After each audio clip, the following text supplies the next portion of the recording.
Boa noite para todos. É sempre um prazer muito grande poder estar aqui novamente em Goiôerê. Prazer imenso em rever os companheiros queridos. Dentro do movimento espírita, a gente tem falado muito nos últimos tempos sobre mudança, transição planetária, sobre esse processo de transformação, esse mundo novo que vai surgir. E como é que a gente se insere nesse processo? O que é que a gente consegue coletar dentro da literatura espírita de informações sobre esse mundo que nós estamos e como é que a gente deve ou pode agir para que a gente consiga avançar para esse mundo novo? Deve ter alguma coisa que a doutrina espírita nos ofereça de estratégia, de indicação de como é que a gente pode fazer para que a gente consiga chegar a essa nova realidade de mundo que a gente precisa alcançar. E, de fato, observando aquilo que nós encontramos na literatura espírita, nós logo percebemos que nós precisamos naturalmente, segundo aquilo que o Espiritismo nos oferece, realizar a nossa transformação moral. Isso está colocado em todos os lugares. Coloquei. Liguei. Não está ligado? Tá. Então, a nossa transformação moral seria, na verdade, o grande foco que a doutrina espírita tem. Se nós observarmos a obra de Allan Kardec, está colocado ali de maneira muito clara, olha, a forma de nós conseguirmos fazer o nosso ingresso no mundo novo é a partir da nossa transformação moral. Isso é muito recorrente dentro da literatura espírita, a ponto de Allan Kardec colocar no início do capítulo 17 do Evangelho segundo o Espiritismo, a informação de que o objetivo do Espiritismo é a transformação moral do homem. Isso é até bonito de ouvir, mas às vezes nos falta o método de como fazer. Eu preciso de um método. Senhor, eu preciso de um método para mudar. Eu já entendi que eu preciso mudar. Mas como mudar? De que maneira isso vai acontecer? E quem vem nos auxiliar nessa tarefa para que a gente consiga compreender o mundo em que estamos, os perigos que nos circundam, para que a gente então identifique aonde mudar, é Joana de Ângeles, na obra O Homem Integral, capítulo 1 e capítulo 2. Ela vai fazer o mapeamento da nossa sociedade e nos oferecer uma leitura do que nos circunda, para que a gente entenda em que cenário eu estou inserido e, a partir da compreensão de onde eu estou inserido, eu ter condições de dizer, agora eu sei como é que eu preciso fazer.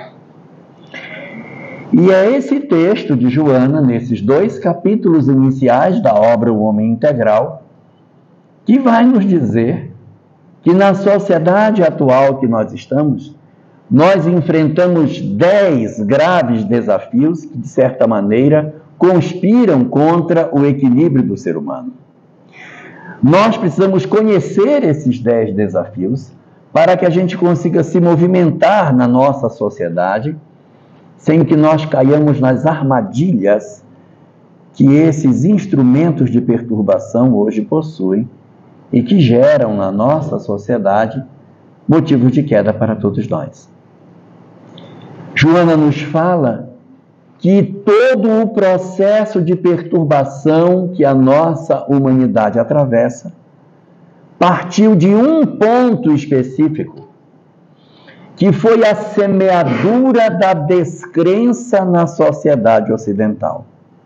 Não é um processo novo, isso já é um processo antigo, já tem mais de 200 anos, que a gente observa que a nossa sociedade vem experimentando um processo progressivo de negação do espiritual, negação das verdades religiosas, uma tentativa de desconstrução da existência de Deus, da desconstrução da existência do Espírito.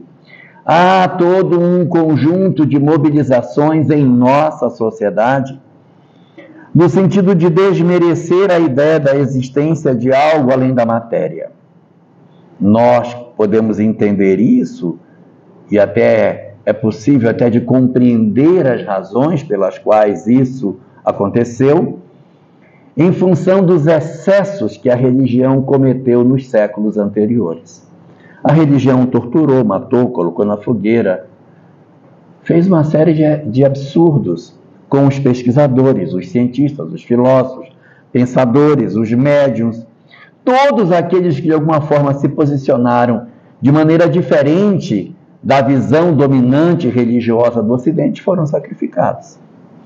Então é exatamente essa forma de funcionar em que nós procuramos de alguma maneira anular aqueles que pensam diferente de nós, que motivou que a nossa sociedade no século XIX, finalzinho do século XVIII, aí já na Revolução Francesa, e virando para o século XIX, decidíssimo extirpar do pensamento da humanidade a ideia da existência de Deus.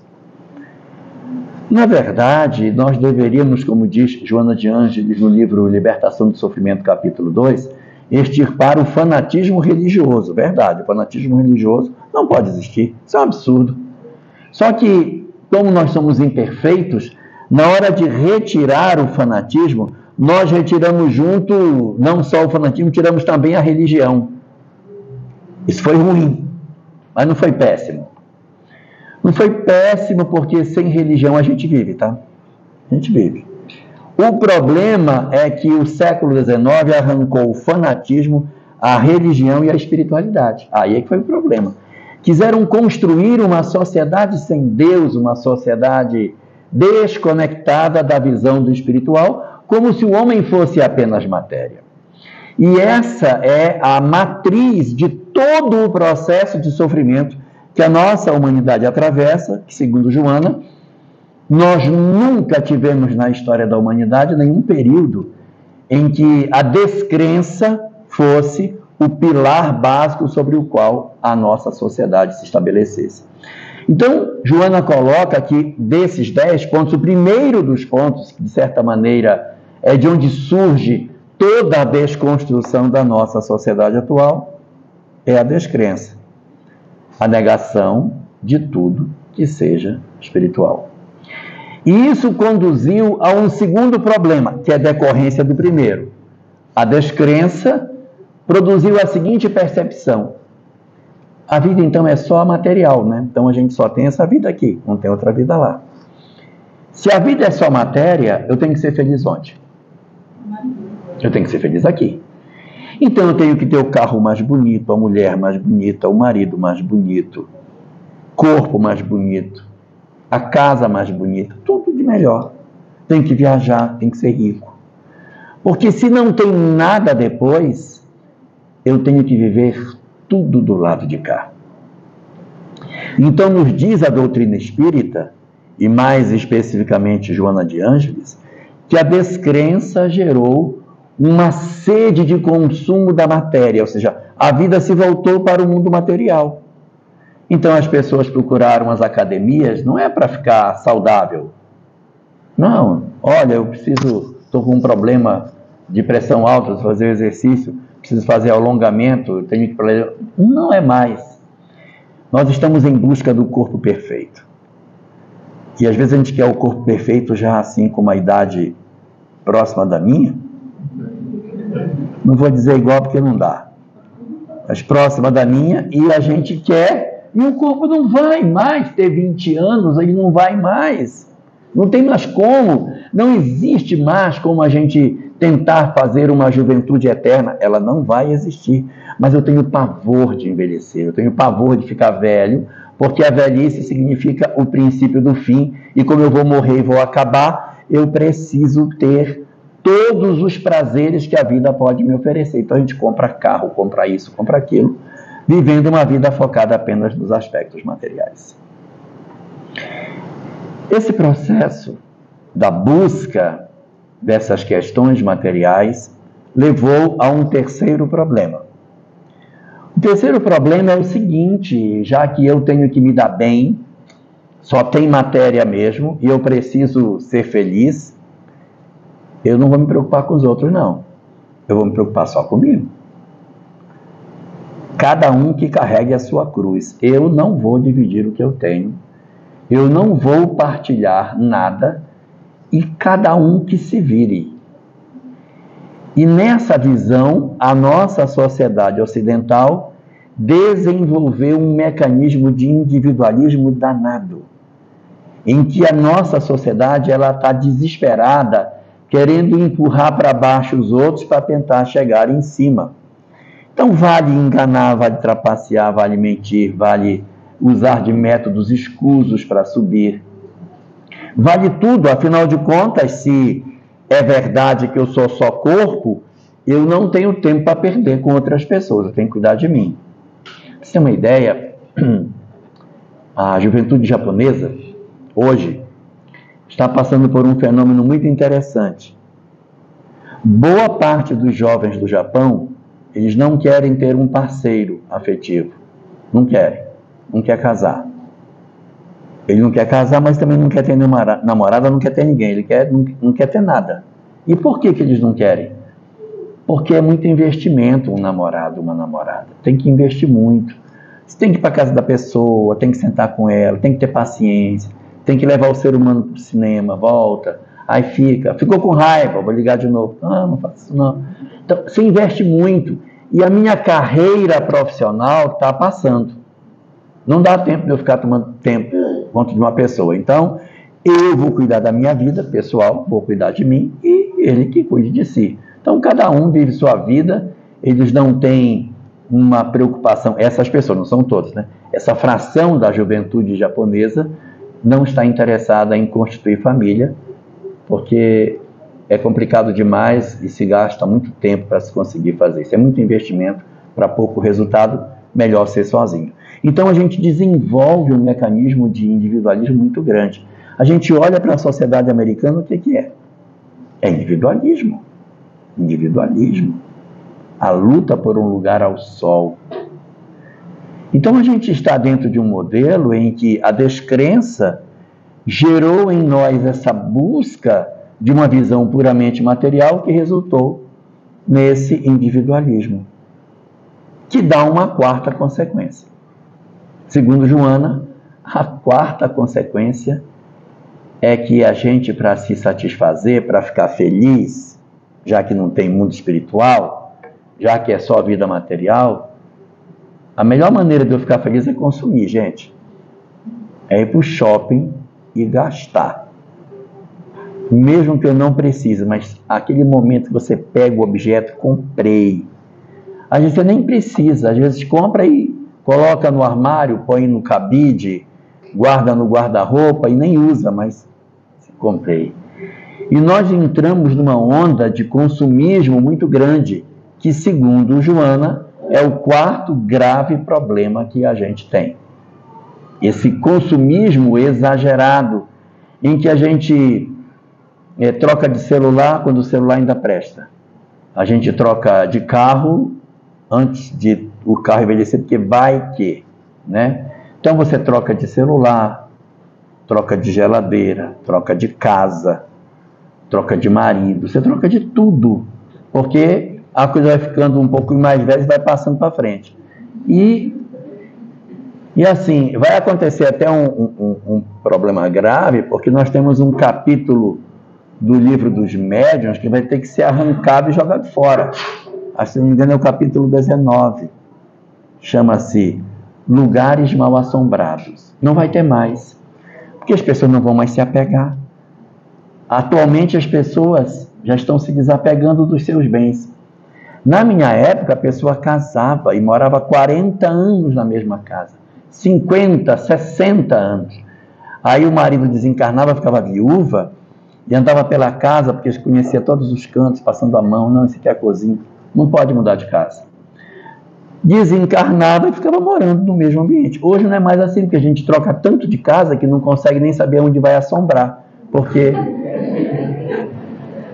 vivem em tantos lugares que já não sabem mais o que você assombra. Então, essa ideia de lugares mal assombrados vai acabar desaparecendo com o tempo.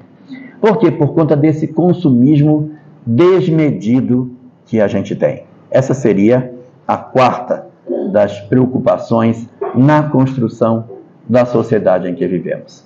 Aí temos a quinta. A quinta consequência, que decorre da quarta, é a compreensão do seguinte tipo: não basta consumir, é preciso ter tudo.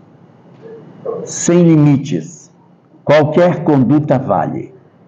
O importante é a busca do prazer. E nós ingressamos numa sociedade que era falada na Grécia Antiga e ela voltou. A sociedade hedonista. O que é isso? É a sociedade de todo o prazer. Aquela que tem aquela expressão em latim, carpe diem. Vamos curtir o dia. Então as pessoas, em função do hedonismo, elas começam a ter relacionamentos afetivos assim extremamente fugazes. Eu estou com A hoje, amanhã estou com B, no outro dia eu estou com H, G e F ao mesmo tempo. Então a gente vai criando uma frouxidão nas nossas relações afetivas, que deu inclusive origem a um conceito novo na sociedade atual chamado sociedade fluida, em que as relações são fluidas. Hoje eu me relaciono com A, amanhã eu me relaciono com B. Os laços de família acabaram afrouxando por conta disso. E você acaba tendo sequelas em função desse processo. Porque você nasce dentro de uma estrutura familiar, passa a infância em outra, entra na adolescência em outra e quando chega na maioridade está noutra. Porque a gente vai mudando de contexto familiar. Os pais se separam, aí a mãe casa com outra pessoa, o pai casa com outro. Aí vem a questão da guarda compartilhada, às vezes os pais se odeiam, desconstrói o processo da imagem do cônjuge na cabeça dos filhos, na chamada alienação parental, em que você tira da pessoa a capacidade de ter a presença do pai e da mãe na construção das suas estruturas psicológicas e vai produzindo nos indivíduos um conjunto de dores muito profunda. Então, a sociedade fluida, ela também é um mecanismo decorrente do processo da descrença que chamou o materialismo, esse materialismo chamou o individualismo, que produziu o consumismo que deu origem ao hedonismo. Então, nós estamos vendo uma sociedade marcada por uma busca pelo prazer sem medidas.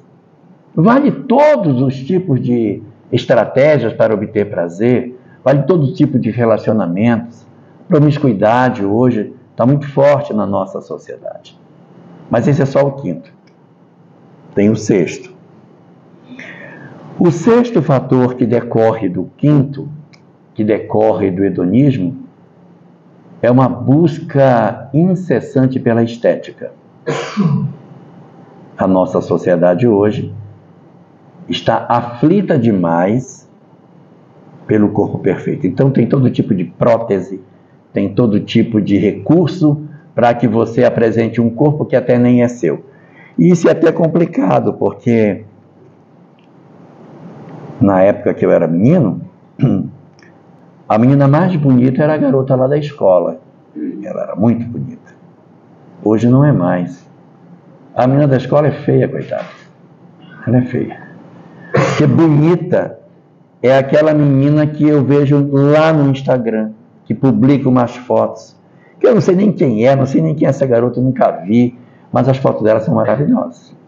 A gente não sabe, na verdade, é que essa menina tem as fotos retocadas, às vezes tem uma vida profundamente infeliz porque ela não pode comer isso, ela não pode comer aquilo, nunca comeu um prato de barreado na vida, ela vive a vida comendo tudo regradinho, não. Se eu comer pipoca, eu não posso comer arroz. Se eu comer arroz, eu não posso comer uma tapioca, porque aqui o carboidrato que entrou, não pode entrar dois, senão... E a gente vive um excesso de preocupação nesse sentido e esquece de viver. Então nós criamos um apelo muito pesado pela busca da perfeição corporal que não vai existir. E nós estamos transferindo para o corpo físico todas as expectativas de felicidade. Mais um problema para a gente. O corpo não tem jeito. Ele vai envelhecer. A gente pode fazer o que fizer, tome as vitaminas que tomar, ele envelhece, tá? Ele envelhece. E nesse sol, envelhece mais. Envelhece mais. Então a gente precisa entender que as nossas condições de vida não se restringem simplesmente ao corpo, porque os fenômenos da perfeição corporal, da perfeição estética, já gerou uma quantidade enorme de infelizes, pessoas que se viciam em operações plásticas e vão fazendo 100, 200 operações, aí mexe aqui, meu olho ficou muito fechado, abre um pouco, não, abriu mais, fecha um pouquinho que ele abriu muito. E aí abre e fecha, coitadinho do olho. Aí a gente vai mexendo no organismo de maneira tão acentuada que não vai percebendo que a gente está, na verdade, dentro de um processo de perturbação. Esse é o sexto. O sétimo, que decorre do sexto, segundo Joana, é o fenômeno da desconstrução da nossa sociedade em busca da estética, encontrou um aliado maravilhoso, chamado tecnologia. Tecnologia em dois sentidos. A tecnologia estética, que hoje faz milagre. Você faz qualquer coisa, não é? Você se reesculpe corporalmente. E eu não estou dizendo que a gente não deva fazer. É bom, faz bem, né, para a autoestima. É bom. O problema é quando a gente se vicia. Quando a gente faz disso o objetivo de vida. Mas você procurar ter fazer uma operação plástica, eu tenho orelha de abano, me incomoda. Tira, vai. Eu tenho um nariz de... Tira. Eu acho que meus seios são muito grandes. Diminui. Eu acho que eu tenho... Mexe. O problema é a gente passar a existência inteira mexendo continuamente sem se sentir satisfeito. Aí quando a gente começa a repetir muitas as intervenções plásticas, a gente precisa ficar atento para ver se a gente não está entrando num vício. Mas fazer, tudo bem. Então, eu vou botar um silicone. Quer botar? Põe. Vai fazer bem para a sua autoestima? Ponha. Agora o problema é você coloca, depois não quero mais, aí tira, coloca de novo, não voltar. Agora eu quero um de 1000 ml de cada lado. Então, assim, depende muito de cada circunstância. Mas a gente não pode se viciar dentro da perspectiva de que essa tecnologia ela existe para o bem do homem e não para o mal dele. Para melhorar a autoestima. Ótimo. Senão daqui a pouco a gente não está pintando cabelo, né? Não está mais passando nenhum batonzinho. Então é sempre bom a gente ter alguns cuidados, né? Mas a tecnologia ela teve impacto em dois aspectos. O primeiro foi na tecnologia de estética. E o segundo foi nos aspectos de que a tecnologia gerou as redes sociais, que trouxe essa visão das pessoas de longe, para a gente ver como é que fulana é, como é que ela deixa de ser, o corpo dela é perfeito, o corpo dele, olha como ele é, olha o músculo, olha isso, olha fulano malhando, meu Deus, eu tenho que conseguir fazer igual a ele. E aí, querer fazer bandeira humana, né? Já viram bandeira humana? É um negócio bacana. A pessoa agarra com as duas mãos assim numa vara vertical e gira o corpo, fica na horizontal. Eu já tentei. Não dá certo não. É pesado o corpo. Tem que ter muita força para poder colocar o corpo todo na horizontal, só segurando com os braços. Então, a gente acaba calestesia. É um exercício de calestesia. Então, assim, a tecnologia, que é uma coisa maravilhosa, as avós que o digam, né, que poder falar com os netos pelo telefone e ver o menino crescendo é maravilhoso, mas ela tem sido usada de uma maneira muito, muito errada por muitos de nós, para procurar essas perfeições que não existem e também porque elas transferiram muitos dos indivíduos para dentro da rede social. As pessoas saíram do mundo real e entraram numa espécie de mundo virtual. A família, então, ela quase que se transferiu para a rede, as pessoas, os amigos estão na rede, as pessoas conversam mais por esse ambiente e vai gerando um exército de tímidos, de pessoas com dificuldade de relacionamento, que produz fenômenos de depressão, de angústia, solidão, vazio existencial, muito graves na nossa sociedade atual. E essa tecnologia, ela tem um grave problema. Ela aproxima quem está longe, mas ela afasta quem está perto. Então a gente precisa fazer um jejum desse negócio em casa, sabe? Com o marido, com a esposa, com o filho. A gente não ficar muito grudado nesse negócio, porque isso afasta a convivência. Não estou dizendo que a gente feche todas as redes sociais, mas a gente dá um tempo, a gente se policiar para não ficar, para conversar com as pessoas olhando no olho, a gente conversar com as pessoas olhando no olho delas. Não sei, olhando para baixo, claro, mas o olho aqui. Isso não é bom, o outro se sente desprestigiado. Então a gente precisa fazer um esforço nesse sentido para melhorar. Esse seria, segundo a Joana de Ângeles, o 7º grave problema. Aí tem o 8º, que nasceu do 7º. As redes sociais, que são o 7º, geraram o 8º, que são os falsos ídolos. Apareceu um exército de pessoas, não sei de onde, que possui uma quantidade absurda de seguidores, e essas pessoas têm um poder de influência imenso, principalmente nos mais jovens. Eles colocam uma frase e uma multidão de jovens se joga na frase que eles dizem. Eles falam uma coisa e uma quantidade de milhões de pessoas seguem as ideias que eles têm. Isso é muito perigoso, porque é a adoção de novas lideranças que nós não sabemos de onde surgem. Nós não sabemos quem elas são, o que é que elas pensam, que valores essas pessoas possuem. E às vezes elas se aproximam dos nossos filhos e elas vêm produzindo um processo de perturbação muito grande, porque os ideais que eles trazem só reforçam aqueles lá do começo da descrença. Aumenta a descrença, que aumenta o materialismo, que aumenta o consumismo, que aumenta o individualismo, que aumenta o hedonismo, que aumenta a preocupação estética, que aumenta o problema da tecnologia e vai gerando uma bola de neve. Então, essa é a sociedade em que nós estamos vivendo, marcada pela presença desses líderes, desses influenciadores digitais, desses falsos ídolos, que diz Joana, são heróis do dia que não amanhecem. No dia seguinte já nem existe mais. Mas são pessoas que, durante o tempo em que estiverem em evidência, produziram uma série de desgraças na vida dos outros. Às vezes são pessoas que aparecem na rede social para sugerir suicídio, para sugerir que as pessoas promovam uma ruptura na sua vida. É muito grave. E aí tem o 9º problema, que decorre do 8º, que é a violência. A violência que decorre das redes sociais. Eu nem estou me referindo à violência das grandes cidades. Porque hoje tanto faz, você está numa cidade pequena, você está numa cidade grande, a violência acontece. Quantas cidades pequenas têm sido vítimas de violência nas escolas? De pessoas que entram com arma de fogo, arma branca, isso não importa, mas que agridem, matam, promovem assassinatos. E aí você vai procurar, sempre tem rede social envolvida. Sempre tem. Procura a rede social dele, ele está ligado a um grupo. Ele disse na rede, ele tem amigos que influenciam e tal. É muito perigoso. Nós estamos vendo um momento assim, bastante difícil. E essa violência, ela não tem perspectiva de diminuir, tá?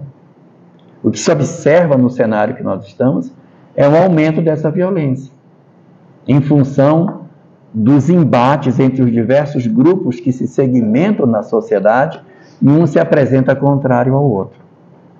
E isso vai levar à 10ª, a última das consequências, o ódio. O ódio. Já perceberam quanto ódio circula na rede social? Quanto ódio, quantas pessoas se odeiam? Porque presencialmente eu tenho dificuldade para dizer, eu odeio você. Mas pela rede social eu tenho mais coragem. Então nós estamos nos mostrando como nós somos. Nós estamos descobrindo que nós somos muito piores do que a gente pensou que fosse. Nós estamos descobrindo que a nossa sociedade é muito mais doente do que a gente pensou que ela realmente fosse. Nós já éramos doentes antes. Com a pandemia a gente ficou mais doente ainda. Nós ficamos muito mais doentes com a pandemia. Aumentou nos consultórios em 25% a procura por atendimento clínico de psicologia. A quantidade de pessoas que hoje tomam remédio controlado é imensa. Há uma quantidade muito grande de pessoas hoje que estão sendo socorridas pela essa medicação. E eu não estou dizendo com isso que a gente não deva tomar, não. Deve tomar, viu? Deve tomar. Só que medicação tarja preta, o ideal é que ela seja uma medicação para um período, caso a gente não tenha um adoecimento mais grave. Se você apresenta algum tipo de adoecimento mais grave, evidentemente que aquela medicação terá que ser tomada durante toda a existência, porque é um problema que perdura. Mas nós temos na janela dos chamados transtornos mentais vários transtornos que não são permanentes, eles são temporários. E eu citaria aqui 2, embora sejam 35, vou citar só 2, que são depressão e ansiedade. Esse negócio não é para ser, em princípio, para toda a vida. Mas a gente precisa tomar medicação. Por quê? A medicação que a gente utiliza para a depressão, por exemplo, funciona igual a muleta que o ortopedista nos dá. Você quebrou a perna, você não tem condição de caminhar. Então o médico diz, nós vamos engessar a sua perna e você vai andar de muleta por um tempo. Você vai usar a muleta até quando? Até calcificar o osso. Quando calcificar o osso, tira a muleta e você vai andar. É esse o paralelo com um medicamento para depressão. Eu estou numa crise depressiva terrível, tem que entrar com a medicação, claro, tem que entrar, senão a pessoa piora, agrava, pode cair numa depressão profunda e pode, inclusive, raiar na ideação suicida. O que eu posso fazer? Entra com a medicação. Medicação estabelece, você equilibra, mas aí é a muleta. Você tem que se organizar emocionalmente para que você apresente melhorias e o médico diga, você está melhorando, vou começar a diminuir essa medicação. Aí o médico vai diminuindo a medicação e a pessoa vai ficando melhor até que ela pode ficar sem o medicamento. Essa é a ideia. Eu tenho uma amiga que ela tem depressão. E aí, já está um tempo tomando, o médico, acompanhando o caso dela, diz para ela assim, estou vendo que você está melhorando. Eu vou diminuir a sua medicação. Doutor, então dobre. Porque só do senhor falar que vai tirar, já fiquei deprimida, só de saber que você vai tirar meu remédio. Pode dobrar. Então, às vezes, a gente não está fazendo muito esforço para se ver livre da medicação. Porque, de certa maneira, é até confortável. Eu não preciso me esforçar, não preciso fazer mudança. Aí eu tomo um remedinho para dormir, tomo um remedinho para acordar e tomo um remedinho para depressão. Uma bandinha só. De manhã, uma bandinha à noite, e a gente vai vivendo. Isso não é legal, isso não é bom, porque isso torna a gente dependente. Se a gente quiser saber se nós estamos muito doentes ou não, façamos um exercício. Pensemos assim, vamos imaginar que durante 12 meses nenhum remédio tarja preta vai fazer efeito. Todo mundo vai ficar tomando remédio, mas não vai fazer efeito. Imagina como vai ficar o mundo. O trânsito, o ambiente de trabalho, os lares.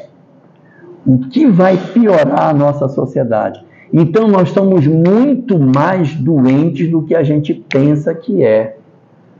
A gente às vezes pensa que está num nível de adoecimento, mas a nossa sociedade está muito mais doente do que a gente imagina, Carlinhos. Está muito mais doente. Por quê? Porque boa parte de nós estamos medicados para estar... A gente já está ruim, mas está ruim medicado. Se tirar o medicamento, como fica, pelo amor de Deus? Então nós estamos vivendo hoje uma falsa ilusão de saúde, que a gente precisa tratar. Mas nós nos habituamos a esse formato, nós nos habituamos a esse modelo. Não, está tudo muito bem. E aí a gente está vivendo uma vida material, curtindo, vai para isso, vai para aquilo, a vida é só matéria mesmo, e está vivendo a vida como se isso fosse verdade, tomando um medicamentozinho e tocando a vida. Nós nunca seremos felizes assim. Isso não conduz à felicidade. Infelizmente não conduz. Para que a gente consiga ir para um rumo novo, a gente tem que imprimir um rumo novo na nossa vida. Então, se eu tenho um novo mundo que está se aproximando, para que eu me aproxime desse novo mundo, eu não posso ir velho como eu sou. Eu tenho que promover mudanças em mim. Eu tenho que descobrir que esse modelo de vida que eu estou vivendo não é satisfatório e não conduz à felicidade. E, consequentemente, promover um processo de mudança. Esse processo de mudança, diz a doutrina espírita, que é a transformação moral. Só que quando a gente fala assim, isso é um conceito tão, sei lá, às vezes tão abstrato, que é a transformação moral, é isso mesmo. Tá? Mas ninguém avança no que é isso. E exatamente para nos oferecer uma estratégia de como fazer isso, Joana de Ângeles trouxe para nós o roteiro para a transformação moral. Anota, Kátia. No celular. Também não pode. Anota, Marcelo. O que acontece? Joana de Ângeles escreveu uma obra chamada Plenitude, onde ela analisa o sofrimento. E nessa obra, no capítulo 5 dessa obra, ela dá o roteiro para... Ela nos dá o roteiro de como promover a nossa transformação moral. Mais prático do que ela deu, impossível. Impossível. Porque a gente até antes da publicação dessa obra podia dizer, eu queria muito fazer uma transformação moral, mas eu nem sei como fazer. Tenho tanta vontade, mas não sei. Então ela disse, muito bem, então eu vou dizer para vocês como é que faz. Ela diz que o processo da transformação moral passa necessariamente pelo fenômeno do autoconhecimento. E tem uma frase de um filósofo que é também psicólogo muito famoso, chamado Carl Rogers. E tem uma frase ótima que ele diz assim: que paradoxo este! Somente quando eu sei quem eu sou é que eu posso mudar. Não é interessante? Somente quando eu sei quem eu sou, aí você pega em inglês, né? Somente quando eu sei onde estou, é que eu posso saber para onde eu vou. Quer dizer, como é que eu posso ir para outro lugar se eu não sei nem onde eu estou? Então eu preciso realizar um trabalho de autoconhecimento. Então, o primeiro ponto para fazer a transformação moral, ele é o primeiro e único, é daí que deriva tudo. É o autoconhecimento. Eu preciso me conhecer para poder me transformar. E Joana diz que para que a gente se transforme, para que exista esse fenômeno de autoconhecimento, existem 4 ferramentas que nós precisamos ter para fazer a nossa transformação. Lá vai. Primeira ferramenta, vontade. Por que vontade? Porque, gente, dá trabalho demais, ó. É igual caminhar de madrugada. Uma preguiça. É uma preguiça. Tá? Você diz, não, mas amanhã eu vou. Não, hoje está muito ruim, eu estou muito cansado. Amanhã eu vou. E a gente não se predispõe a fazer. Então, ela diz que o primeiro passo é desenvolver em nós a vontade de mudar. Por quê? Porque o autoconhecimento não se faz em uma semana, não se faz. Eu fui para um retiro de autoconhecimento, voltei e me autoconheci. Não vai. Não vai. Porque o autoconhecimento não é tarefa nem para uma existência inteira. Por isso que precisa de vontade. Porque você tem que perseverar, você não pode desistir, você tem que estar sempre atento, sempre se analisando. É uma decisão de vida em que eu digo, a partir de hoje, eu vou prestar atenção em mim e eu vou começar a minha mudança. Então, passo número 1, criar em nós motivação, vontade, desejo de fazer, persistência, a capacidade de não desistir, tudo que vocês imaginarem nesse sentido, está tudo aí dentro. É essa movimentação interior em que você percebe, eu não suporto mais ser como eu sou, não aguento mais, não me suporto mais. A minha vida não está legal, eu descobri que ela não está boa, eu vou mudar. Só que assim, esses elementos eles se retroalimentam, sabe? A vontade ela vai sendo fortalecida pelos outros 3. E aí a gente vai se desenvolvendo progressivamente. Elemento número 2. Conhecimento espiritual. Esse aí, a doutrina espírita já nos deu de sobra. Mas o que Joana diz é o seguinte, não dá para você fazer um processo de autodescobrimento, de transformação moral, de verdadeira iluminação do ser, sem conhecimento espiritual. Porque se você achar que você é o corpo, que você tem que ir para a festa, que você tem que ter o corpo perfeito, que tem que ir... Cara, você não vai conseguir. Não tem como.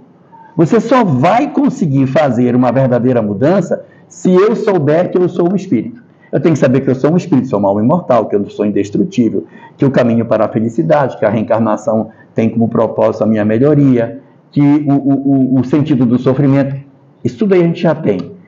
Esse elemento 2 nós estamos muito tranquilos. O problema é que a gente só tem o 2. Mas nesse aí, nós estamos na frente de muita gente. Só que tem gente que não tem, tudo que a gente tem está na frente de nós. Elemento número 3. Contato com a natureza. Tem que tomar banho de cachoeira. Tem que andar descalço na grama. Tem que tomar banho no lago. Tem que tomar banho de chuva. Tem que tomar banho de chuva, tá? Banho de chuva. Tem que sentir a natureza em nosso derredor. E ela explica por que isso. Porque o contato com a natureza nos conecta com o Criador. Nós precisamos nos sentir ligados à criação. Pode observar que as pessoas que têm contato com a natureza, elas têm uma fé mais robusta. Pode observar. Pessoas que vivem a natureza, que percebem a natureza, elas têm uma relação com o divino muito mais forte.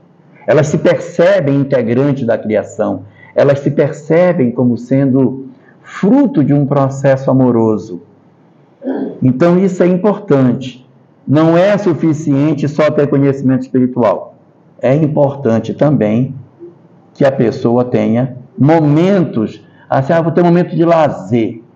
Mas se for um momento de lazer com um videogame no quarto, não vai resolver.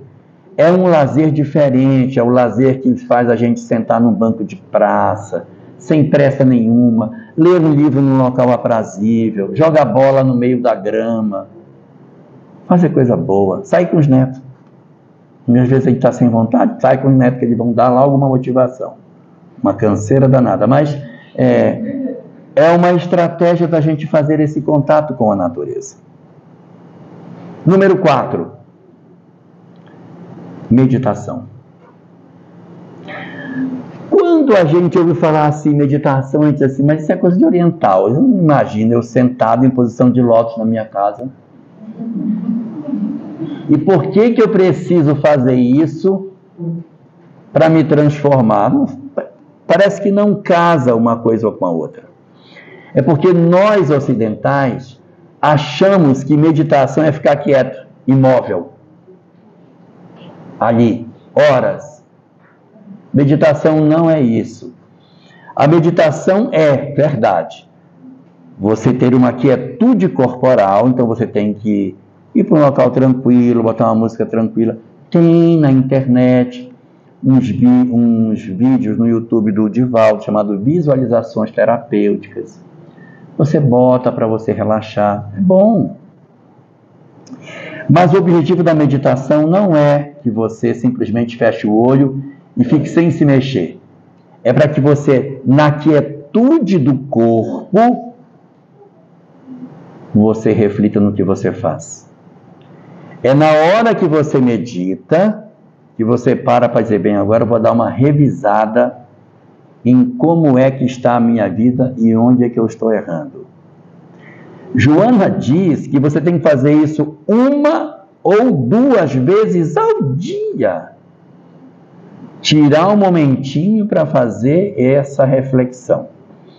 E o que é que a gente faz quando a gente medita, quando a gente para pensar no nosso dia?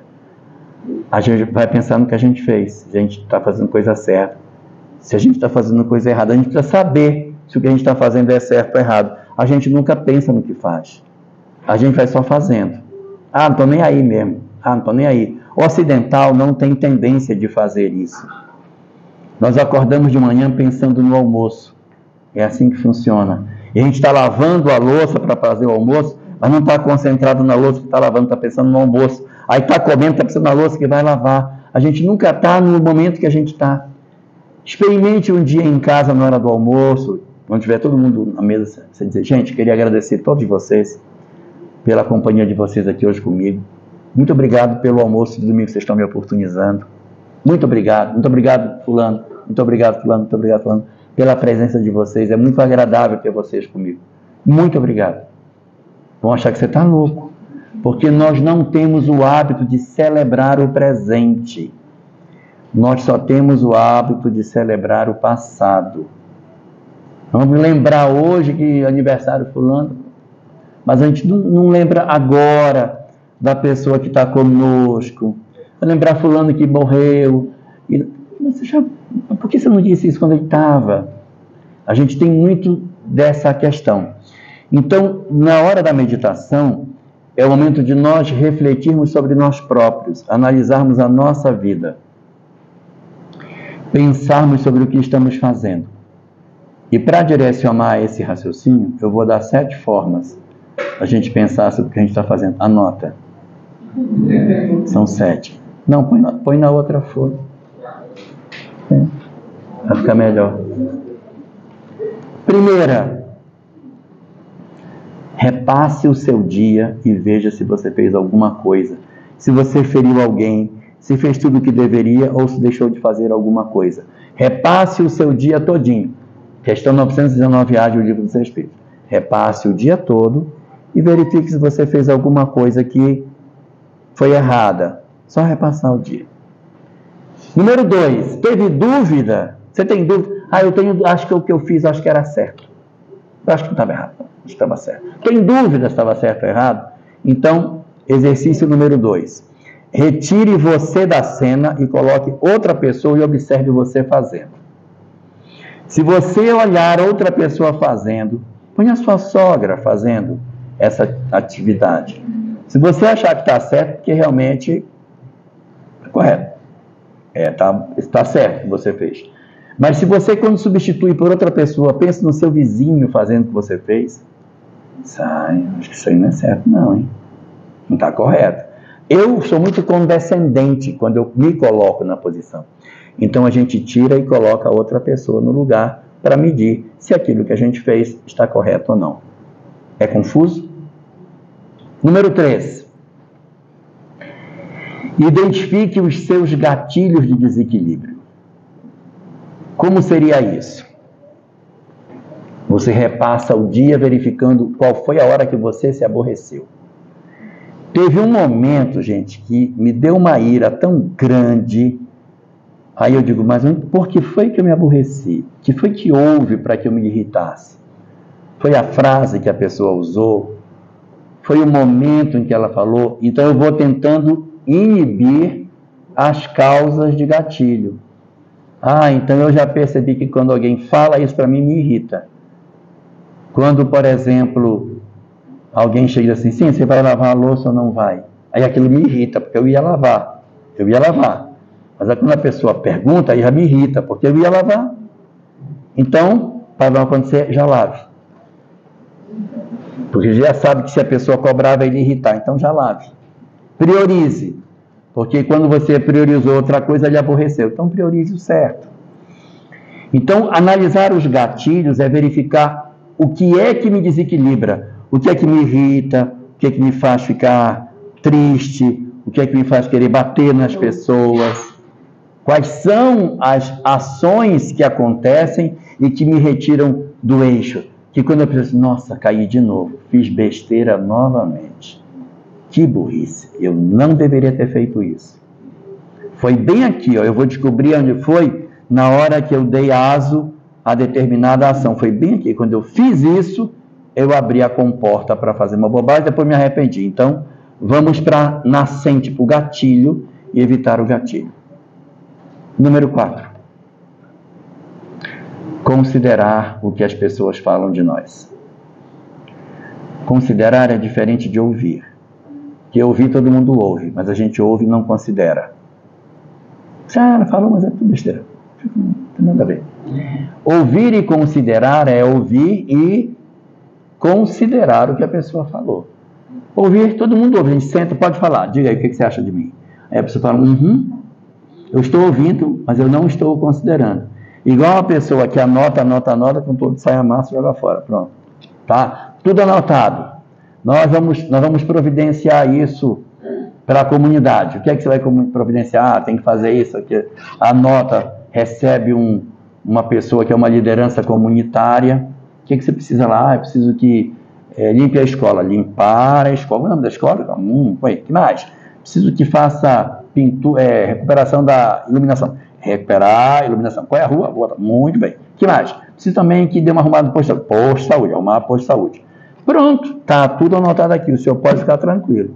A liderança sai para aquilo amassa jogamente. Pronto. Isso é ouvir, mas não considera. Nós temos que aprender a considerar. As pessoas nos avaliam, considere o que elas falam.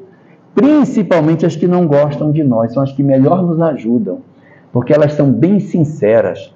Você é uma pessoa inconvivível, você é insuportável. Aí você, olha, eu sou insuportável.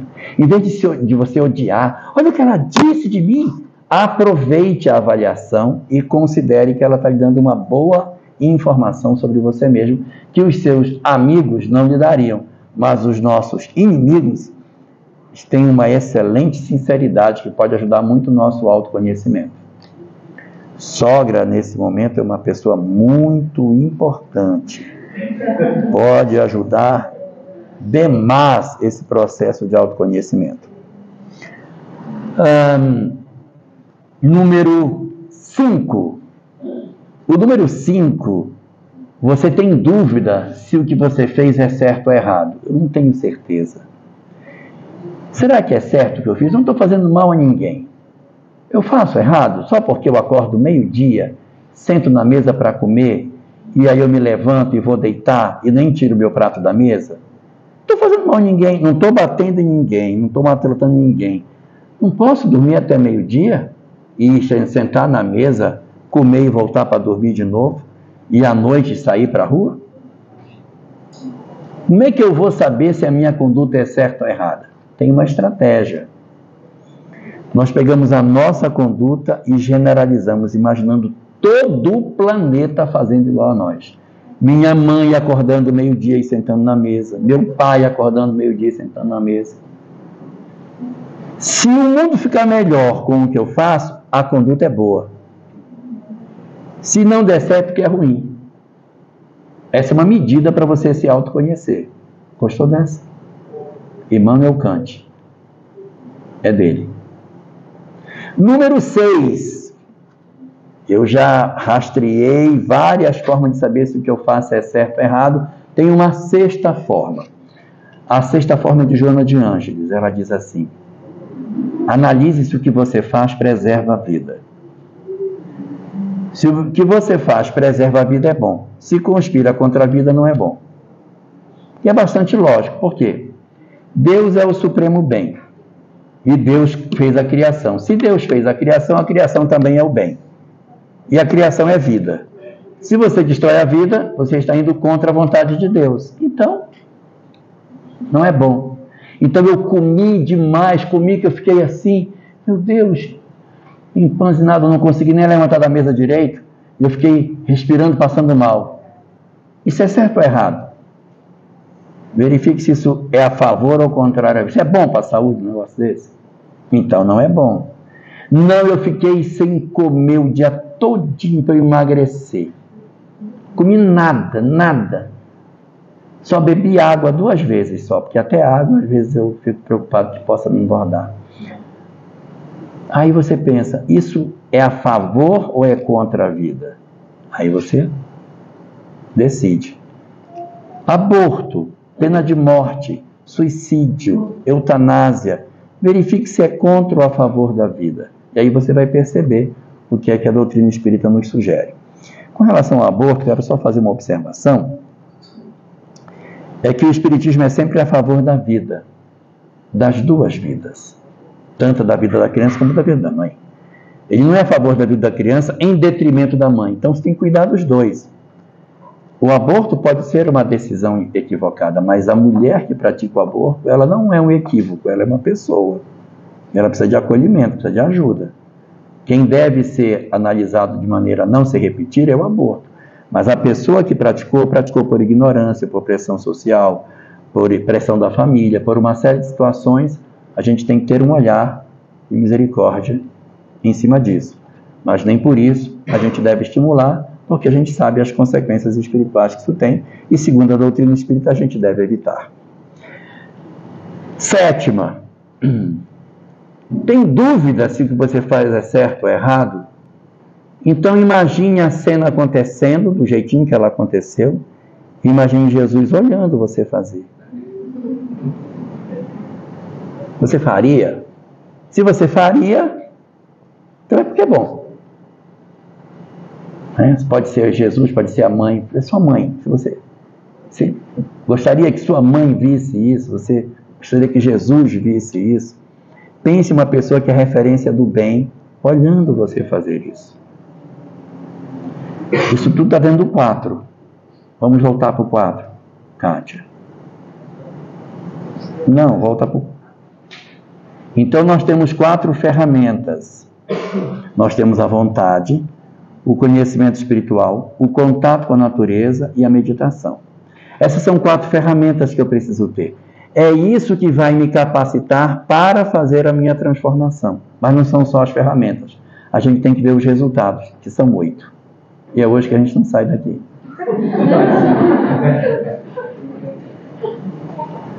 Os 8 resultados são 4 para dentro. São 4 para dentro e 4 para fora. 4 valores que vão acontecer para dentro de nós, que significa transformação moral.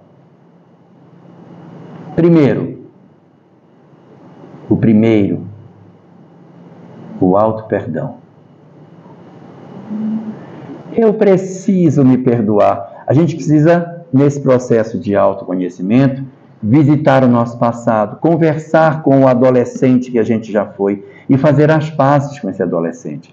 Porque às vezes esse adolescente cometeu um equívoco. E a gente não se perdoa por aquilo que aconteceu. Converse com ele.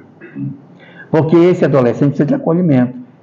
Então você tem que pensar na sua criança interior, no seu jovem interior, senta com ele. O que foi que houve? É porque você, quando jovem, você fez isso, não deveria ter feito. Você, quando jovem, não era a pessoa que é hoje. Você quer medir com a sua régua de hoje o que você fez na adolescência, que você não tinha as informações que tem hoje. Então você acolhe esta pessoa e perdoa você mesmo, senão você não pode caminhar. Não existe forma da gente caminhar se a gente carrega ódio de nós próprios, inaceitação da gente. Então é o fenômeno do auto-perdão que vai nos levar à autoaceitação. Eu preciso me autoaceitar. Eu preciso aceitar a pessoa que eu sou. Longe de mim querer o mal a qualquer pessoa aqui, não estou querendo mal de ninguém, mas na próxima existência a gente pode não encontrar ninguém da nossa família. Ninguém. Pode nascer num lar completamente diferente. Mas conosco mesmo a gente vai encontrar. Então, ou eu gosto de mim, ou eu vou sofrer muito. Então, a gente precisa se auto-perdoar, se auto-acolher, se auto-aceitar, para que a gente consiga fazer um movimento positivo. Então, nesse fenômeno interior que a gente tem, eu preciso passar pelo processo do auto-perdão, que é pacificar a minha história de ontem, com o conhecimento que eu tenho hoje, entendendo que eu no passado não tinha o entendimento que eu tenho agora. E aqui eu quero fazer uma observação. As pessoas dizem, meu Deus, mas eu cometi muitos erros quando eu fiz, eu fui uma pessoa muito errada. Pois é. Imaginemos que o padrão que a gente tem que chegar é esse, eu tenho que chegar nesse padrão. E eu estava num padrão muito inferior, eu estava lá embaixo na minha adolescência. Só que durante a minha vida, eu fui tendo conhecimento espiritual, fui tendo forma de viver, eu fui vivendo de maneira diferente, eu fui. Hoje eu estou bem aqui, eu não estou mais lá embaixo. E eu digo, olha o que eu fiz quando eu era adolescente. Mas a lei de Deus não existe para punir o que a gente fez. Existe para nos educar. E aonde que a lei de Deus vai nos encontrar hoje? Nessa posição aqui em cima. Então ela vai nos educar só nesse pedacinho que falta. Então a forma da lei nos encontrar é bem branda. Mas se eu na adolescência fiz uma bobagem, eu digo, pois eu fiz e faço de novo, eu não me incomodo de ter feito, aconselho que façam de novo, e eu entro numa paranoia de querer insistir que eu estava correto e incentivar outras pessoas a seguirem pelo mesmo caminho equivocado. Onde eu estou lá embaixo. Então, quando a lei de causa e efeito me encontrar, ela tem que me trazer de lá de baixo para cá para cima. Então, as ações da lei serão mais pesadas. Todo o esforço que eu faço de mudança conta a meu favor no encontro nosso com a lei de causa e efeito. Então, o primeiro aí, auto-perdão. O segundo, muito importante, e que tem a ver com o conhecimento espiritual que estava lá na lista anterior, é a resignação. Quando eu entendo o sentido da vida, o sentido do sofrimento, o sentido das coisas, que eu sou um ser espiritual, que eu não sou um ser corporal, não, tudo bem. Tudo bem. Dói, mas tudo bem. Eu sinto, mas eu consigo entender. Então, esse é o segundo elemento importante interior na criatura. Desenvolver a resignação. Elemento número 3. Ressignificação. O que é ressignificação? É dar um novo significado para as coisas. Antes eu dizia, minha família é uma cruz que eu carrego. Meu marido é uma desgraça na minha vida. Meu filho é uma coisa que eu não sei de onde foi que eu tirei essa ideia de ter um filho. Então, a ressignificação eu ressignifico. Digo, gente, a minha família é a minha grande bênção. É a minha grande bênção nessa vida, a minha família, pelas experiências que me dá. Minha mulher. Nossa, minha mulher é o instrumento que Deus me deu para descobrir quem eu sou. Eu não posso perder essa oportunidade com essa mulher, porque realmente ela me ajuda muito. Com tudo que ela diz para mim, está me ajudando muito. E meu filho? Se eu conseguir sublimar o meu amor por ele, eu terei feito uma caminhada enorme. Então a ressignificação é você olhar todas as coisas com um olhar espiritual. Novamente, o conhecimento espiritual ajudando.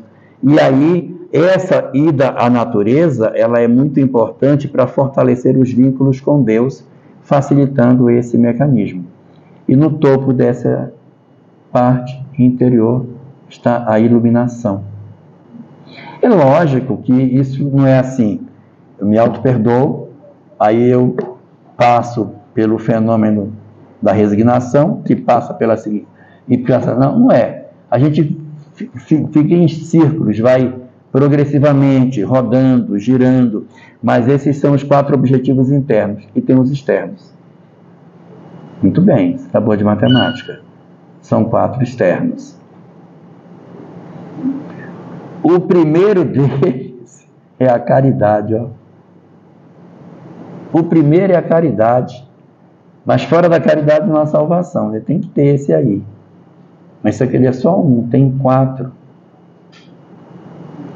O segundo é a compaixão. A compaixão, que é a capacidade de você ter misericórdia com as pessoas que erram. Compaixão. E o terceiro é o perdão. O perdão tem um poder de transformar as nossas vidas, porque através do perdão a gente dissolve os grilhões que podem fazer com que a gente se reencontre no futuro. Então ele é muito bom. E o último, para fazer paralelo com a iluminação, é o amor. A questão 866 do Livro dos Espíritos Pergunta a Kardec: que definição se pode dar da caridade como entendia Jesus? Aí ele diz: benevolência para com todos, caridade. Indulgência para com as faltas do próximo e perdão das ofensas. Indulgência é a compaixão e o perdão.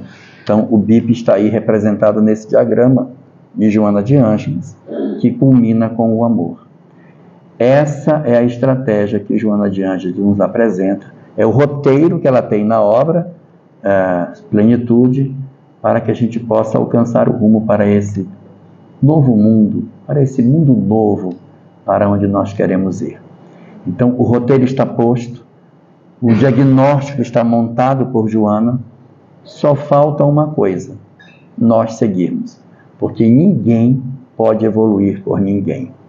Cada um de nós terá que fazer o seu trabalho de conseguir fazer a sua transformação. Tá bom? Nós vamos fazer a nossa prece para a gente encerrar esse nosso momento e em seguida a gente, depois da prece, tem uma outra informação para passar. Então nós vamos orar.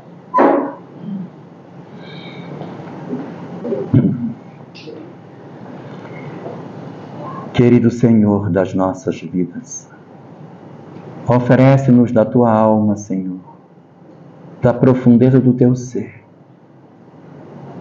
os recursos que precisamos para a cicatrização das nossas feridas. Somos almas que trazemos chagas de profunda dor na intimidade de cada um de nós. E suplicamos pela Tua bênção e pela Tua misericórdia, para que consigamos restaurar as nossas condições emocionais. Pedimos-te assim, ó Senhor, que Tu visites os nossos lares, derramando as Tuas bênçãos sobre todos os nossos familiares, assistindo os que se encontram acamados, doentes do corpo, bem como aqueles que se encontram adoentados do espírito. Que as Tuas bênçãos se derramem por sobre todos nós, e se derramem também sobre as entidades espirituais que ali se encontram no nosso ambiente doméstico. Que eles também possam ser acolhidos e envolvidos na graça da Tua misericórdia. E que os espíritos, que são tutores das nossas vidas, possam realizar o trabalho de acolhimento carinhoso de todos aqueles que ali se encontram, convivendo conosco em regime de reciprocidade. Que o Teu amor se derrame por sobre todos, Senhor, facultando com que aqueles que se vincularam a nós por afinidade e aqueles outros que por alguma razão desenvolveram por nós aversão, que eles também sejam envolvidos carinhosamente pelos nossos espíritos benfeitores. Deita as Tuas bênçãos sobre o nosso lar, Senhor, nos facultando sentir a extensão da Tua misericórdia. E permite-nos que os nossos espíritos benfeitores estejam mais próximos de nós, nos envolvendo, nos intuindo, nos inspirando para o grande trabalho de encontro conosco mesmo, na grande tarefa de nos desembaraçarmos das nossas próprias imperfeições. Envolve-nos assim nas Tuas misericordiosas bênçãos de paz, derramando o Teu amor por sobre toda a humanidade sofredora, e permitindo a todos os Teus filhos o dom de sentirmos o Teu amor a penetrar-nos profundamente. Obrigado por tudo que nos ofereces, Senhor, e que as Tuas bênçãos permaneçam conosco, não somente hoje, mas para todo sempre.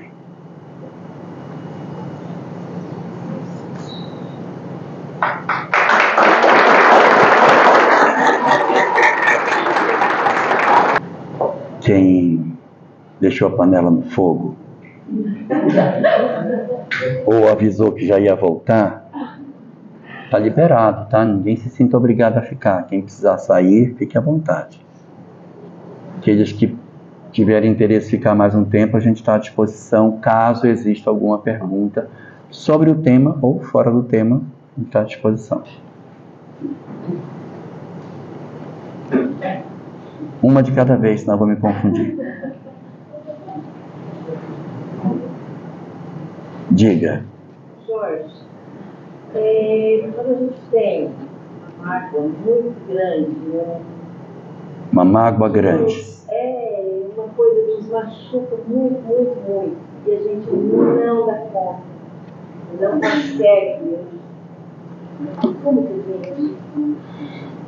Olha, quando a mágoa é muito grande, muito antiga e a gente não dá conta, é sinal de que a gente precisa de ajuda.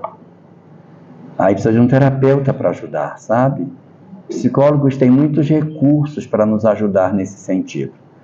E aí uma consulta, um diálogo, porque às vezes a gente tem causas que são muito enraizadas em nós e que é difícil realmente tirar. Tem algumas que são mais fáceis, outras são mais difíceis, realmente. Algumas feridas, principalmente as feridas do campo afetivo, são profundamente difíceis de serem tratadas. Mas, como eu estava falando ainda há pouco, que existe no YouTube um conjunto de vídeos chamados Visualização Terapêutica, eu sugiro que você procure. Como é que ele funciona? Você vai localizar no YouTube, vai colocar para rodar e vai deitar, vai fechar os olhos. E vai seguir as instruções que a voz vai dando para você. Então vai ser dito para você mais ou menos assim, vai relaxar o corpo, perna, pés, braços, vai fazer aquele relaxamento comum. Depois de feito o relaxamento, que você já está ali uns 15 minutos relaxado, começa o exercício. Vai ser pedido para você imaginar que você está num local tranquilo. Ou é um trigal, ou é um lago, é um ambiente onde você percebe muita paz. Não tem barulho nenhum, tem apenas você, um lago de águas tranquilas, uma plantação toda igual. E permite que você entre em contato com esse ambiente, você vai sentir que você está nesse lugar, que é para relaxar você emocionalmente. Aí ele vai dizer, agora, se aproxima lá longe a pessoa de quem você tem muita mágoa. E você vai imaginar que essa pessoa que você tem mágoa, ela apareceu lá longe. E ele vai dizer, você vai permitir que ela se aproxime o tanto que você deixar. Então ela vai caminhar o tanto que for possível. De repente ela vai ficar lá 2 km de distância. Ou pode ser que você deixe, que ela se... quem vai decidir a distância vai ser você. Aí ela vai chegar perto, aí ele vai dizer, agora diga para ela tudo que você quer dizer. Aí você vai dizer tudo que você tem vontade. Agora você vai ouvir tudo que ela tem para dizer para você. Aí você vai ouvir tudo que o outro tem para dizer para você. Depois desse diálogo que não acontece, mas só na sua cabeça, essa pessoa que lhe magoa, ela se afasta e vai embora. Aí entra alguém que você muito ama. Alguns terapeutas colocam Jesus, outros não colocam assim. Imagine a pessoa que você mais ama agora chegando. Mas é muito importante que no final do exercício chegue essa segunda pessoa que vai equilibrar as emoções. Jesus, ele chega, se aproxima de você e lhe abraça, que é para compensar as emoções do encontro com o seu desafeto. Jesus vai embora, você volta a ficar no lago, aí vai voltando. Repete todos os dias. E com a repetição, o cérebro, que não sabe o que é real e o que é imaginação, ele vai achar que você está encontrando de verdade com essa pessoa. E ele vai se desarmando. Ele vai ficando cada vez vendo com mais naturalidade o encontro com essa pessoa. E como você vai dizendo para ela tudo que você tem para dizer, você vai automaticamente diminuindo. Mas isso é só uma parte. Porque o que eu tenho que fazer? Não é só a meditação. Eu tenho que ter contato com a natureza. Eu tenho que ter conhecimento espiritual, eu tenho que ter vontade firme. Vontade para quê? Para não desistir do exercício todo dia. Conhecimento espiritual para quê? Para saber que ele é um espírito também, que nem você, que ele também vai progredir, que você não pode guardar mágoa, porque se você guardar, isso aumenta a chance de reencontro do amanhã, que você fica infeliz, pode haver uma doença, E aí, o conhecimento espiritual vai ser importante para você entender o sentido da dor. E o que eu vou dizer talvez seja difícil, mas todo o processo de mágoa é um amor que ficou doente. Todo. O ódio não necessariamente. Que eu posso odiar uma pessoa que eu nunca conheci. Mas a mágoa é sempre de alguém que eu esperava algo e essa pessoa me decepcionou. Isso é a mágoa. Então, na medida em que a gente vai fazendo, a tendência é que a mágoa diminua, e quando a mágoa diminui, o que sobra é o sentimento bom. E, surpreendentemente, se existe mágoa, vai existir um amor por baixo. Mas tem que repetir. Então, minha sugestão, terapeuta, exercício de visualização terapêutica, estudo doutrinário para conhecimento espiritual, contato com a natureza, o exercício que é essa meditação e vontade para não desistir, para ver se a gente consegue vencer esses bloqueios todos. Diga. No sétimo passo que você falou da nossa decadência, né, da sociedade, das descrenças, sim. Citou a tecnologia, como uma ferramenta. E hoje nós estamos à porta da revolução 4.0. Sim. E aí, essas IAs, que a gente supõe que vai ser a inteligência artificial, né? Eu estou repetindo para poder gravar, só por isso. Que vão ser a grande liberdade humana, a grande realmente vocação do futuro. Vamos ampliar essa questão de humanidade, elas vão fazer. Será que é isso ou será que é a questão, como você disse, que uma rede social hoje que era para aproximar nos afasta, uma inteligência artificial pode gerar um amortecimento intelectual? Na verdade, toda a tecnologia é como uma faca. A faca nem é boa e nem é ruim, depende de quem manuseia. Energia nuclear é bom ou é ruim? Depende de quem usa. Do uso, tem uso medicinal. Meu Deus, a gente pode fazer muita coisa boa, mas o homem consegue.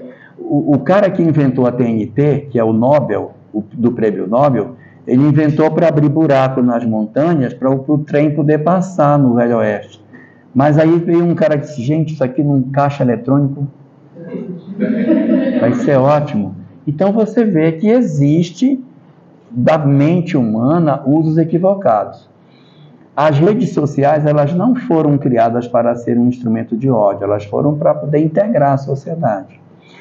E se falava muito o seguinte, que no futuro haveria pouco emprego para quem trabalha do pescoço para baixo e muito emprego para quem trabalha do pescoço para cima, porque do pescoço para baixo as máquinas substituiriam o homem. Então tem máquina de lavar, máquina de fazer pão, comprei uma máquina de fazer pão, excelente posição. Máquina de fazer pão, tem máquina de lavar louça, tem máquina de tudo, um espetáculo. Isso é tudo do pescoço para baixo, mas que do pescoço para cima não tinha como, porque analistas sempre iria se precisar. E o que se descobriu? Que agora talvez os empregos de analista também comecem a ficar ameaçados. Eu vi outro dia que parece que teve um juiz que fez uma sentença baseada em ChatGPT. E aí já deu problema. Imagine para o professor corrigir trabalho de monografia, tese, dissertação, TCC, artigo científico. É complicado. Mas assim, eu nunca vi nada que a tecnologia trouxesse que a gente conseguisse barrar. Todos os avanços tecnológicos que vieram, a humanidade disse, não, mas isso não pode, isso vai ser um caos. Ela se implanta. É que vocês são muito jovens, mas se vocês fossem um pouco mais jovens, vocês lembrariam de quando o Uber entrou. Quando o Uber entrou, disse, não pode. Vai acabar, não pode permitir. Entrou. Aconteceu. E tudo mais. Não, vai acontecer. Tudo que a gente diz, não, mas isso acontece. Então, baseado na experiência, as inteligências artificiais também não serão barradas. O mundo vai ter que disciplinar o uso dela. Agora, ela é até o momento um problema, porque a gente não tem a solução ainda, né? Porque elas podem servir para todos os fins que você imaginar. Hoje, você quer qualquer coisa, você pergunta, ela monta na hora um texto para você e te entrega. Fazer um poema, para fazer um livro, você dá os ingredientes, monta um romance aí de uma mulher que casa com um cara, o cara casa com ela, mas o cara deixa, vai. Cria aí esse trem e me dá que eu preciso publicar. Já pensou? Então, é uma nova realidade de sociedade que nós não sabemos ainda onde vai dar.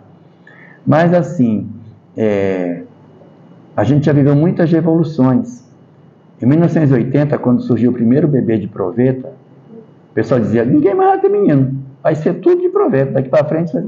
Nós estamos já com 1980, 53 anos de lá para cá. 63, né? 43 anos. E continua do mesmo jeito. E foi bom, né? Bebê de proveta para os pais que não podiam ter filho. Joia, mas continua. Então, a gente vai absorvendo e vai se ajustando. De repente, nós vamos ter aí uma forma de conviver com isso, não sei qual, mas a gente deve ter algum amadurecimento da sociedade em termos de uso dessa ferramenta que, bem utilizada, ela vai ser muito útil para a humanidade, não é? Hoje, quando a gente faz algumas pesquisas no Google, já é o ChatGPT que responde. Você pergunta assim, qual é a dimensão de tal coisa? Aí ele vai, procura e já descreve. A dimensão de tal... Aquilo não está escrito, ele cria aquele texto e te entrega. Tanto que quando você clica, ele não joga para site nenhum. Porque ele já criou aquilo e já colocou para você. Existe a possibilidade... Existe a possibilidade... de, no futuro, as mulheres não terem que ter filhos. Das mulheres no futuro não ter que ter filhos? E terem filhos, mas de uma forma diferente, para não ter dor. Não sei se é meio fictício ou... Eu acho. Assim, sempre a mulher ser um veículo, veículo da reencarnação. A gente vê alguns videozinhos que passam na internet aí, de um laboratório enorme, com aquele monte de útero artificial, com aquele monte de menino. Mas isso é ficção. Porque a tendência é que as coisas aconteçam da forma mais natural possível. O que não quer dizer que a gente não evolua para ter úteros artificiais, no caso de uma necessidade. Se olha, a mulher teve uma gravidez tubária de um lado, teve gravidez tubária do outro, arrancou os 2 ovários, ela não tem mais. E agora, como é que vai fazer? Implanta no útero, beleza, mas ela teve uma esterectomia, o cara tirou o útero dela, ela não tem mais nada. Como é que eu vou gerar uma mulher dessa? Barriga de aluguel, aí pronto, coloca uma barriga de aluguel. Não, mas não tem ninguém, bota no útero mecânico. Porque, olha, tem coração mecânico, mas aí todo mundo está com coração normal até hoje. Só quem está usando é quem não pode. Tem pulmão, tem uma série de órgãos biônicos que já foram criados, mas eles só são usados nas condições extremas. Um útero artificial, ele pode até vir a ser uma solução nos casos extremos, mas até onde a vista alcança, a perspectiva é de que nós continuemos a ter uma vida razoavelmente semelhante à que temos hoje, o que não impede que possa existir lá e cá algumas circunstâncias desse tipo. Jorge. Oi. Deixa eu fazer uma pergunta. Nós temos ali as portas da regeneração, já estão... Portas da regeneração.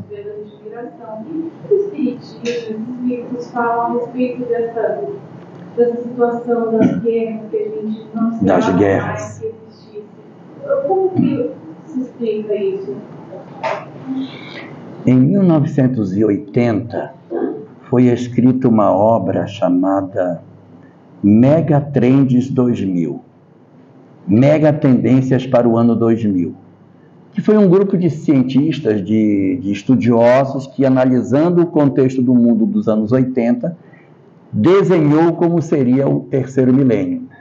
E eles disseram que as guerras não existiriam mais no terceiro milênio, que as únicas guerras que existiriam seriam as guerras por divisão de território, por existirem povos diferentes debaixo da mesma bandeira. Aí dava um exemplo.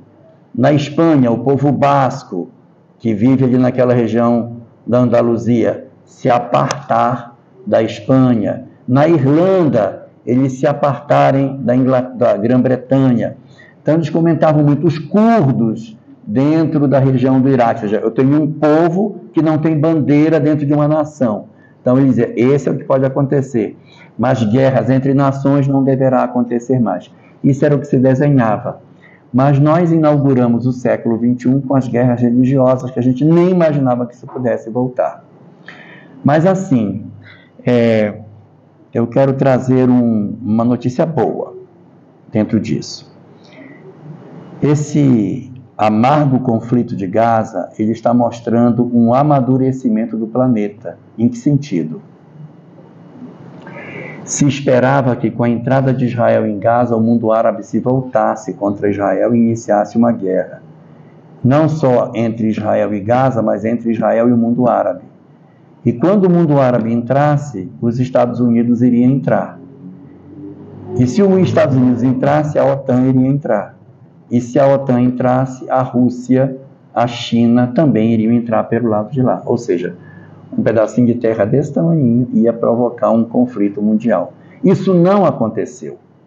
Por que que isso não aconteceu se tudo apontava para que acontecesse?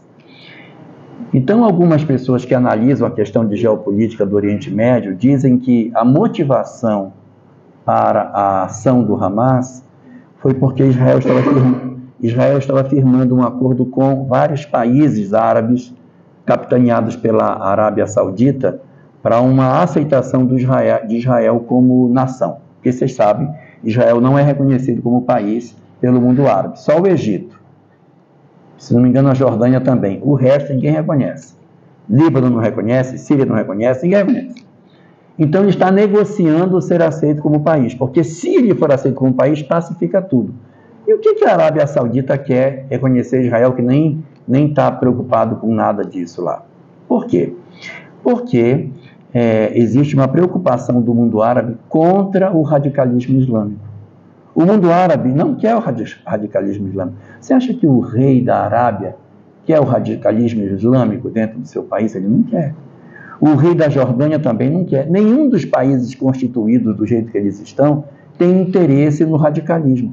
Eles querem continuar muçulmanos, mas sem o radicalismo islâmico. Eles querem ser muçulmanos como sempre foram, mas sem esse viés tão radical que alguns desses grupos apresentam. Então, o acordo com Israel é mais ou menos nesse sentido. Então, quando aconteceu a invasão, o acordo de Israel que iria ser firmado, ele deu uma recuada, mas ele não foi desmontado. Então, os países disseram, nós não vamos nos meter, mas fizeram um acordo. Aí eu vou dizer uma coisa que depois você diz, ele disse que era e não foi. Eu não sou vidente, eu não tenho bola de cristal, eu não sou médium, não sou nada. E pode ser que o que eu estou dizendo não se concretize. Mas é o que eu ouço as pessoas falarem dentro desse arranjo geopolítico daquela região. Israel entra naquela região e vai ali destruir o Hamas, que é o que ele está querendo fazer, e depois, Israel não tem interesse de ficar com a faixa de Gaza, e nem pode ficar por conta dos acordos internacionais, tem que sair. Só que se ele sair, o Hamas toma de novo, vai ser problema novamente. Então, o que eles dizem que estão costurando? Eles se retiram e esses países que serão aliados de Israel assumem a governança desse território. Porque eles falam árabe, eles são muçulmanos, eles se entendem, não é Israel, olha, vocês vão administrar lá. Então, eles administram, eles vão reconstruir Gaza, vão injetar dinheiro, reconstrói dentro de uma visão muito mais plural de governança, fazendo com que eles tenham o direito de progredir, porque se eles não forem jogar foguete para Israel, não tem problema, Israel não vai criar problema para eles. Então eles vão reconstruir Gaza, reconstruir tudo, e vão administrar até a hora que Gaza estiver madura, pronto, agora vocês tomam conta. Só que aí, Arábia Saudita, Egito, Jordânia, Kuwait, Emirados Árabes que estão no acordo, vão explorar o litoral de Gaza, vão fazer dali um local aprazível, como eles fizeram do deserto virar Dubai. Então, eles têm dinheiro para ajeitar. Então, parece que o que se desenha é uma reconstrução que vai mostrar o amadurecimento da diplomacia no mundo, ou seja, daquilo que seria o caos, que iria para uma terceira guerra mundial, nós estamos indo para uma pacificação do Oriente Médio e uma solução harmônica para a governança do Estado palestino, que precisa existir. Precisa. E a gente tem que separar. O Hamas é uma coisa e a causa palestina é outra. A causa palestina é legítima e o Estado palestino precisa ser montado. E tendo esse tipo de configuração, vai ser muito mais fácil que isso possa acontecer e a gente vai dar sinais de maioridade e condição de realmente dar um passo decisivo, ou seja, vitória sobre a guerra, próximos ainda, mais próximos do mundo de regeneração. Boa noite, Jorge. Como é que se enxerga o espiritismo nos próximos 5, 10 e 15 anos?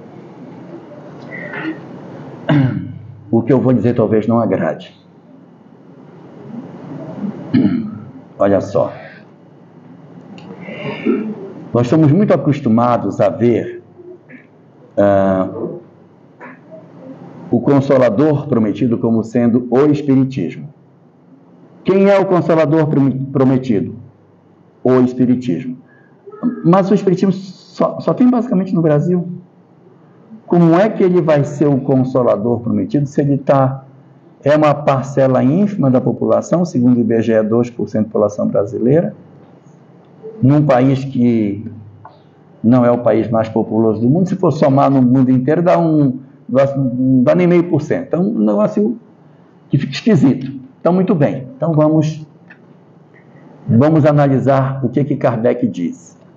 Se nós pegarmos a questão 222 do Livro dos Espíritos, que na verdade não é uma pergunta, é um comentário, pegarmos o primeiro parágrafo desse comentário, você vai ver Kardec definindo o Espiritismo não como Espiritismo, definindo o Espiritismo como as verdades espíritas. O que são as verdades espíritas? Imortalidade, reencarnação, mundo espiritual, lei de causa e efeitos, essência de Deus.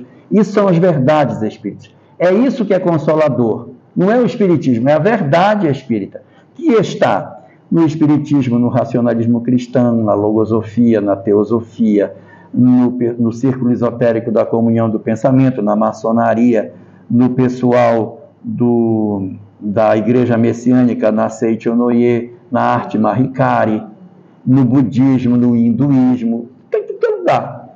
Então, essa verdade é que é o consolo. Você diz assim, vou lhe consolar, seu filho vive. Isso não precisa ser espírita. Mas o que é consolador é dizer que o espírito é imortal, que a gente vai ter. Então, isso é que é o consolador. E Kardec dá essa definição de espiritismo, item 222, primeiro parágrafo. Na conclusão de O Livro dos Espíritos, parte 6, primeiro parágrafo, ele repete que o espiritismo sempre foi conhecido, porque ele é as virtudes das verdades espirituais que sempre o homem conheceu. E no terceiro parágrafo dessa mesma sexta parte da conclusão, ele novamente define o espiritismo como sendo um fenômeno mediúnico. E diz que na Igreja Católica, o espiritismo sempre existiu na Igreja Católica. O espiritismo, como a gente fala que é espiritismo, não existiu dentro da Igreja Católica, né? Mas ele fala as aparições, as visões, as materializações, ou seja, ele está definindo o espiritismo como um fenômeno mediúnico. Então ele diz que isso é que é o consolador. Então você me pergunta, qual é o futuro do espiritismo? Eu entendo que o futuro do espiritismo, na circunstância que a gente vai ter para os próximos 10, 15 anos, não será muito diferente daquilo que nós temos hoje dentro da nossa casa espírita. E aí você certamente vai dizer, mas o movimento espírita parece uma caixa de cotonete. Você abre a caixa assim, só que tem um monte de cabecinha branca. Daqui a 15 anos não vai ter ninguém. Daqui a 15 anos vai ter... Pois é. O espiritismo, e eu posso falar porque eu sou do IBGE, eu posso dizer, é a doutrina que melhor se comunica com adultos no Brasil. Ela captura adultos de todas as doutrinas e traz para ela. Então, nossa linguagem com jovem é péssima. Nós temos a pior linguagem com jovem e temos a melhor linguagem com adulto. Então, tudo bem, é verdade, tem um monte de gente com idade avançada, mas todo o tempo está entrando gente de idade avançada no espiritismo. No último censo, não saiu o resultado desse agora para eu poder fazer as contas, mas no último, a juventude espírita cresceu 16%. A juventude espírita cresceu 16%. E os adultos cresceram 156%. E aí? Então, sumiu a juventude. Cadê o jovem? Não, eles cresceram, só que o adulto explodiu. Como o adulto, é grupo de ESD, é grupo de EAD, é grupo mediúnico, é grupo de estudo, não sei o quê. As casas espíritas cheias de gente, tudo da cabecinha branca. Se um bocado desencarna, outro bocado entra. Então, nós não temos que pensar assim. Não tem jovem para substituir. Isso seria verdadeiro se nós tivéssemos entrado pela juventude. Quem aqui entrou depois dos 30 anos no Espiritismo? Levanta o braço. Percebe que a juventude não é o principal elemento de ingresso? Eu não estou falando contra a juventude espírita. Não estou falando contra, mas ela não é a única porta para que o Espiritismo possa continuar. O movimento espírita, ele tem um defeito, ele se comunica bem com adultos.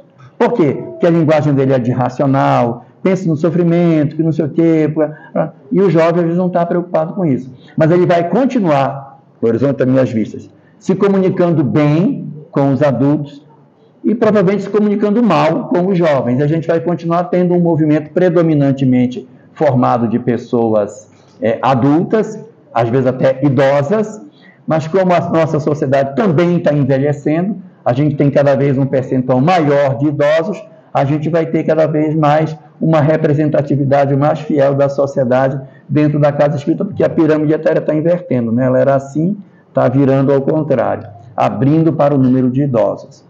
E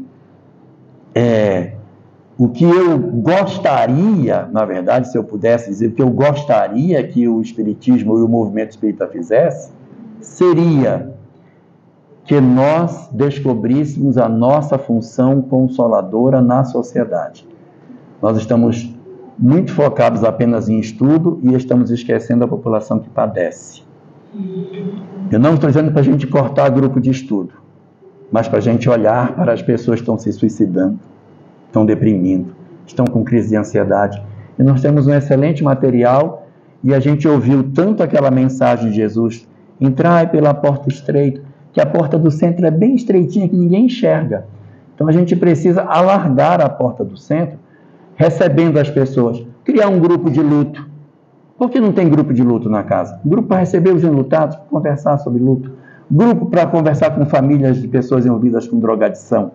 Grupos para discutir problemas de relacionamento familiar. Grupos para trabalhar conflitos da depressão. Fazer grupos dentro da casa espírita, onde as pessoas conversem sobre isso, elas coloquem seus problemas, grupos de auxílio mútuo com aporte de conteúdo espírita. Isso a gente tem que fazer. É imperioso, a sociedade lá fora está todo mundo se matando, está todo mundo desesperado, e a gente está aqui dentro do centro espírita, debruçado em cima do livro, discutindo se Paulo de Tarso caiu de um camelo ou se caiu de um cavalo. Então, assim, vamos estudar? Vamos, mas a gente tem que estudar com 2 propósitos. Primeiro propósito, aprofundamento no conhecimento espiritual. E segundo, que tenha alguma utilidade prática na minha transformação moral. Se eu vier para cá para estudar um texto do Evangelho e chegar de volta em casa, conectou com qual princípio doutrinário? Nenhum, não teve nenhuma conexão. Qual foi a reflexão que teve? Também não teve. Foi só para saber se o Paulo caiu do camelo ou do cavalo. Então, não vale a pena. Observe o Evangelho segundo o Espiritismo e me diga qual é o capítulo que Kardec não trata de um princípio doutrinário discutindo o Evangelho. Toda vez, o capítulo é só um mote para ele falar de doutrina espírita. Mas a gente consegue, eu não sei como falar de Evangelho e não toca em nada de Espiritismo. Não fala nada de Espiritismo. É uma palestra evangélica que cabe aqui, cabe na Igreja Católica, cabe na Igreja Protestante, cabe na maçonaria, cabe na escola pública, cabe em tudo que é lugar. Então, como é que a gente tem um estudo que é espírita e que não toca nos princípios doutrinários? Então, a gente precisa trabalhar, senão esse processo de biblificação vai corroer a doutrina inteira. E um segundo grave problema que a gente tem é o outro, em que as pessoas falam um excesso de psicologia e não falam do espírito.